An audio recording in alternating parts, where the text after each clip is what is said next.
सरस्वतीपुर जंगल और पहाड़ों से घिरा एक सुंदर गांव, प्राकृतिकी और अच्छे पर्यावरण की सबसे बड़ी मिसाल। सुबह होते ही आसमान में उड़ती हुई पंछियां मानो सुरीली गीत गा रही हो और जंगल का सुहाना दृश्य देख मन को एक अलग ही सुकून मिलता है। और गांव के लोग आपस ऐसे मिलजुल कर रहते हैं मानो पूरा गांव एक ही परिवार हो। लेकिन कुछ दिनों से गांव में मूसलाधार बारिश हो रही थी, जबकि अब फसलों की कटाई का समय था। पर कुछ दिन पहले सब कुछ ठीक था, फसलों की कटाई का समय आ गया था और सब कुछ ठीक ठाक चल रहा था। भाई इस बार सबकी फसल अच्छी दिख रही है। हाँ सही कहा मुकेश भाई। मैं इस बार फसल बेचकर साहूकार का सारा कर्ज चुका दूंगा। हाँ मैं भी अपनी घर की मरम्मत करवाऊंगा। चलो मिलते हैं कल। हे भगवान, इस बार बरसात सही समय पर हो जाए तो सबका भला हो जाएगा। हाँ जी, देखिएगा इस बार सब ठीक ही होगा। ठीक है, भगवान से मनाओ ऐसा ही हो। अचानक आसमान पर काले बादल छा जाते हैं, बिजली कड़कती है और भारी बारिश होती है। ये बारिश तो रुकने का नाम ही नहीं ले रही। अब क्या होगा? हम तो बर्बाद हो जाएंगे। भगवान पर भरोसा रखिए, सब ठीक होगा। लेकिन बारिश नहीं रुकती और सारी फसलें बर्बाद हो जाती हैं। खेतों में सिर्फ पानी ही पानी रह जाता है और किसानों की सारी मेहनत मिट्टी में मिल जाती है। मुकेश की भी सारी फसल खराब हो जाती है। वो खेत के बीच खड़ा होकर टूटे मन से कहता है, हे भगवान, इस बार तो हमारी सारी उम्मीदें डूब गईं। अब साहूकार का कर्ज कैसे चुकाऊंगा? बर्बादी के बाद भी कर्ज तो कर्ज ही था। साहूकार ने अपना हिसाब मांगा। मुकेश, कर्ज लौटाओ वरना तुम्हारी जमीन मेरी। साहूकार जी, फसल बर्बाद हो गई है, थोड़ा समय दीजिए। 2 दिन का समय देता हूँ, अगर पैसे नहीं लौटाए तो तुम्हारी जमीन मेरी।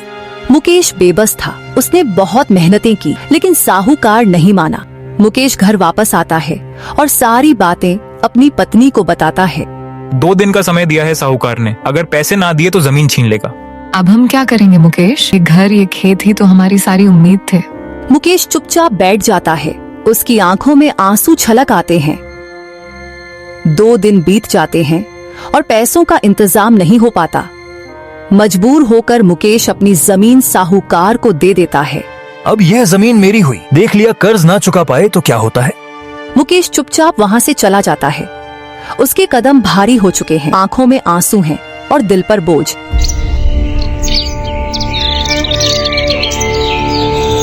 जमीन छीन जाने के बाद मुकेश के पास सिर्फ एक ही रास्ता बचा था, जंगल से लकड़ी काट कर बेचना।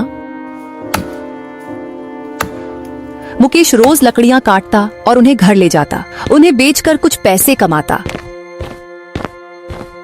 एक दिन मुकेश हमेशा की तरह जंगल में लकड़ी काट रहा था। तभी वहां पर एक साधु आते हैं।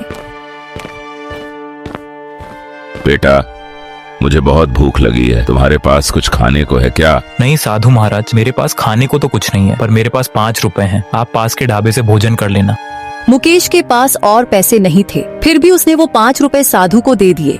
बेटा, तुमने अपने पास कुछ न होते हुए भी मेरी मदद की है। मैं तुम्हें एक राज्य बताता हूँ। इस जंगल में एक बाजार लगता है, मैं तुम्हें उसका रास्ता बता देता हूँ। तुम वहाँ से सामान खरीद कर बेच देना और अपना घर चलाना। इतना बोलकर साधु वहाँ से चला जाता है। मुकेश भी घर चला जाता है, लेकिन साधु की कई बातें उसके मन में ही घूमती रहती हैं।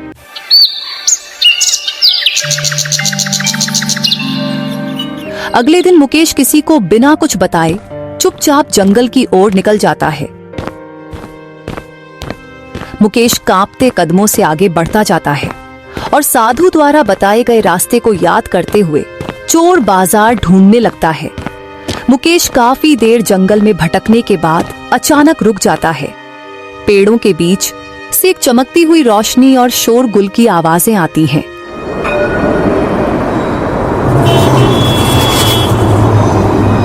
वह धीरे धीरे आगे बढ़ता है और उसकी आंखें हैरानी से फैल जाती हैं। उसके सामने चोर बाजार था। मुकेश धीरे धीरे हिम्मत जुटाकर कोने में लगी 2 दुकानों के पास जाता है। इस बाजार में क्या क्या मिलता है भाई? यहाँ वो हर चीज मिलती है जो तुम्हें चाहिए। तो फिर चावल और गेहूं की क्या कीमत है? तुम कोई भी अनाज लो, सब 10 रुपए में 50 किलो है। अरे वाह, तो फिर मुझे 50 किलो चावल और 50 किलो गेहूं दे दो। मुकेश दुकानदार को पैसे देकर जितना अनाज वह उठा पाता है लेकर गांव की तरफ चल पड़ता है। उसके चेहरे पर लंबे समय बाद उम्मीद और खुशी झलक रही होती है। मुकेश बोरी लेकर घर आता है। उसकी पत्नी हैरानी से देखती है और पूछती है, ये अनाज कहाँ से आया मुकेश? हमारे पास तो पैसे भी नहीं थे। यह सब भगवान की दया है। मुझे एक साधु बाबा ने एक जगह बताई है, वहाँ अनाज बहुत सस्ता मिलता है। मैंने जो ये बोरी लाई है ये सिर्फ 10 रुपए की है। सच मुकेश? अगर ऐसा है तो अब हमारा घर फिर से चल पाएगा। मुकेश, ये तो बहुत सारा अनाज है। एक काम करो, कुछ तुम दुकान पर बेच दो तो थोड़े पैसे भी मिल जाएंगे। हाँ, ये ठीक कह रही हो। अगर अनाज बेच दिया तो घर का खर्च भी चलेगा और कर्ज भी धीरे धीरे उतर जाएगा।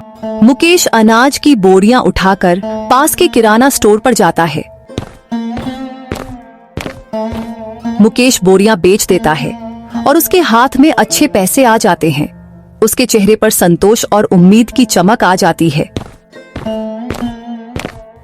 अगले दिन फिर से मुकेश चोर बाजार जाता है। इस बार वह और भी सामान खरीद लाता है, चावल, गेहूं, दालें और कुछ मसाले भी। धीरे धीरे यह सिलसिला चलता रहता है। मुकेश हर बार बाजार से बोरी भरकर सामान लाता, गांव में बेचता और अच्छा मुनाफा कमाता। कभी जो मुकेश अपनी जमीन खोकर बेबस हो गया था, वही आज पूरे गांव का सहारा बन चुका था। मेहनत और नेकदिली ने उसकी किस्मत को बदल दिया।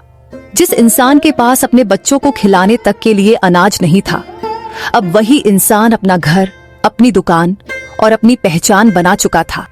साहूकार का एक आदमी यह खबर साहूकार को जाकर बताता है। वो मुकेश, वही गरीब किसान, अब तो बड़ा आदमी बन गया है। उसके पास नया घर है और गांव के चौक पर अपनी दुकान भी खोल ली है। क्या वो मुकेश जिसके पास खाने को दाना नहीं था? ये कैसे हो सकता है? साहूकार अपने आदमी से बात कर ही रहा होता है कि पीछे से मुकेश आत्मविश्वास के साथ वहां पहुंचता है। साहूकार जी, यह लीजिए आपके कर्ज के पूरे पैसे और अब कृपा करके मेरी जमीन के कागजात मुझे वापस कर दीजिए। हाँ हाँ मुकेश, क्यों नहीं, मैं अभी तुम्हारी जमीन के कागज वापस कर देता हूँ। धन्यवाद साहूकार जी, अब मेरी जमीन मुझे वापस मिल गई। मुकेश खुशी खुशी अपने घर की तरफ चला जाता है। जिस जमीन को खोने के बाद मुकेश टूट गया था, आज वही जमीन उसे उसकी मेहनत और सच्चाई की ताकत से वापस मिल गई। ये मुकेश के पास इतना पैसा आया कहाँ से? इसका पता लगाना पड़ेगा।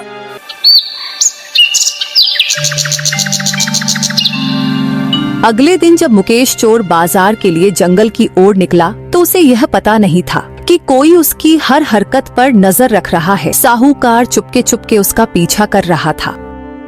ओ, तो मुकेश यहाँ से माल खरीदता है। ठीक है, कल मैं भी यहाँ आऊंगा और सोना खरीद लूंगा। फिर देखता हूँ कैसे मुकेश मुझसे आगे निकलता है। और फिर साहूकार चुपचाप वहाँ से अपने घर लौट जाता है, ये सोचकर कि वह कल आएगा जब मुकेश वहाँ नहीं रहेगा।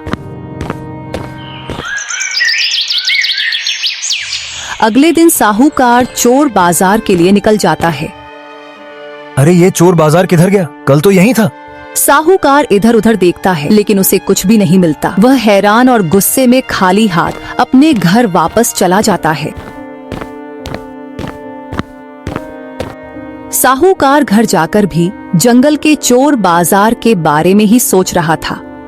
मुकेश अपनी पत्नी से कहता है, मैं सोच रहा हूँ एक आखिरी बार चोर बाजार से कुछ खरीद लूं और सबका धन्यवाद कर दूं, क्योंकि उसी की वजह से हमें सब कुछ मिला है।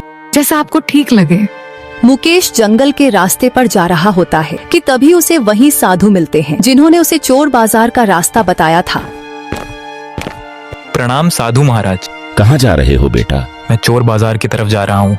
पर वो चोर बाजार अब वहाँ नहीं है, अब वो कहीं और लगा होगा, किसी और जरूरतमंद की मदद करने के लिए। इसलिए तुम घर जाओ और सुखी रहो। ठीक है साधु महाराज। और मुकेश वापस घर की तरफ चल पड़ता है। मुकेश घर लौट ही रहा होता है कि रास्ते में साहूकार मिल जाता है और कहता है, मुझे पता है तुमने सारा पैसा चोर बाजार से कमाया है। तुम जल्दी से मुझे उस बाजार का रास्ता बता दो, वरना अच्छा नहीं होगा। हाँ, लेकिन अब वो चोर बाजार वहाँ से कहीं और चला गया है और वह सिर्फ जरूरतमंदों की मदद करता है। इसका मतलब तुम नहीं बताओगे? ठीक है, देख लूंगा मैं तुम्हें मुकेश। और साहूकार गुस्से में चला जाता है।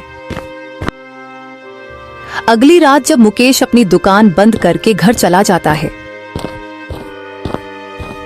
उसके जाने के बाद साहूकार वहां आता है और उसके हाथ में जलती हुई मशाल होती है और गुस्से से तिलमिलाया हुआ साहूकार आधी रात को चोरी छिपे मुकेश की दुकान को आग लगा देता है। जैसे ही वह भाग रहा होता है, गांव का मुखिया उसे देख लेता है, पर तब तक दुकान बर्बाद हो चुकी होती थी और साहूकार भी वहां से भाग जाता है। अगली सुबह पंचायत लगती है, उसमें साहूकार और मुकेश को भी बुलाया जाता है। सुबह सुबह पंचायत क्यों बुलाई गई है? कोई जरूरी विषय है क्या?